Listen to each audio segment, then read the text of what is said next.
सदगुरु नए साल के संकल्प के बारे में हमें क्या संकल्प लेना चाहिए। मैंने कई बार ऐसा किया है पर इसने काम नहीं किया तो मुझे क्या करना चाहिए।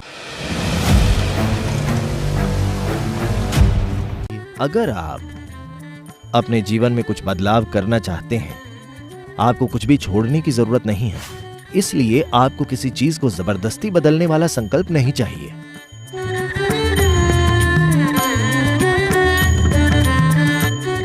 खैर, कल नए साल को तय करने का अर्थ है, लोग हमेशा एक नए साल का संकल्प लेने की सोचते हैं। मैं नए साल में ये करूंगा, मैं नए साल में वो करूंगा। ये पहले दिन दोपहर तक चलता है।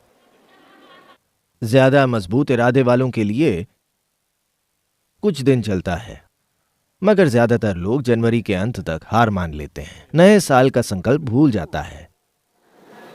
The year is already a month old. How can you talk about New Year resolution? That was over. That was only when it was new, meant new. क्योंकि वो पुराना है। नया साल पहले ही एक महीने पुराना हो चुका होता है। आप नए साल के संकल्प के बारे में कैसे बात कर सकते हैं? वो जा चुका है, वो सिर्फ तभी नया था, एकदम नया। ये नए साल के संकल्प। एक बार ऐसा हुआ कि शंकरन पिल्लाई ने एक नए साल का संकल्प लिया कि मैं धूम्रपान छोड़ दूंगा। उसने उन सभी को बता दिया जिन्हें वो जानता था, मैं सिगरेट छोड़ रहा हूं। तो पहली शाम को कई लोग रिकवरी पार्टी नाम की चीज करते हैं। वे दोपहर को 12 बजे उठते हैं, अब उन्हें पार्टी से उबरना है, इसलिए एक और पार्टी होती है। ऐसे लोग होते हैं जो रिकवरी के लिए सुझाव देने में विशेषज्ञ होते हैं। आपको किस तरह की शराब लेनी चाहिए? तो वो उस पार्टी में गया और फिर उसने अपने एक दोस्त से पूछा, मुझे एक सिगरेट दो। दोस्त ने कहा, अरे मुझे लगा तुमने छोड़ दी। उसने कहा, मैंने छोड़ दी है, ये तो बस पहला चरण है। उसने पूछा, इससे तुम्हारा क्या मतलब है? ये पहला चरण क्या है? पिल्लाई कहता है, मैंने खरीदना छोड़ दिया है।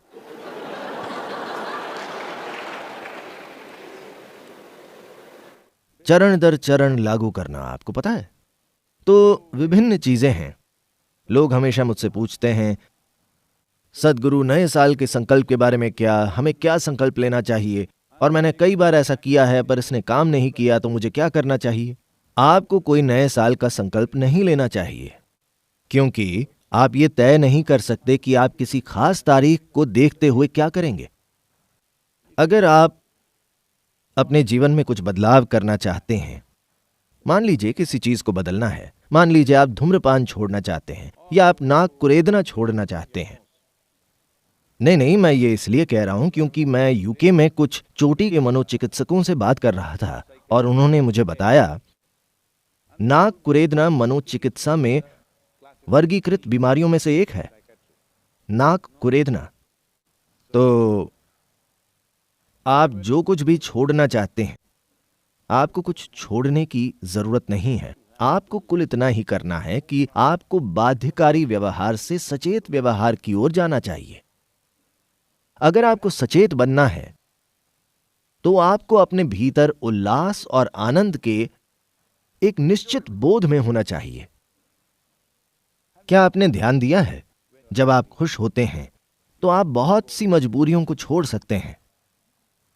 आप बहुत खुश हैं, आमतौर पर आप सिर्फ उसी जगह बैठते हैं। आप बहुत खुश हैं, कोई आपको धक्का दे देता है, कोई बात नहीं। जब आप नाखुश होते हैं तो क्या हम आपको धक्का दे सकते हैं? आपके नाराज होने पर अगर हम आपको धक्का दे देते हैं तो आप एक बम की तरह होंगे, आप फट पड़ेंगे। आप खुश होते हैं तो हम आप धकेल सकते हैं। इसलिए मैं लोगों को खुश रखता हूं।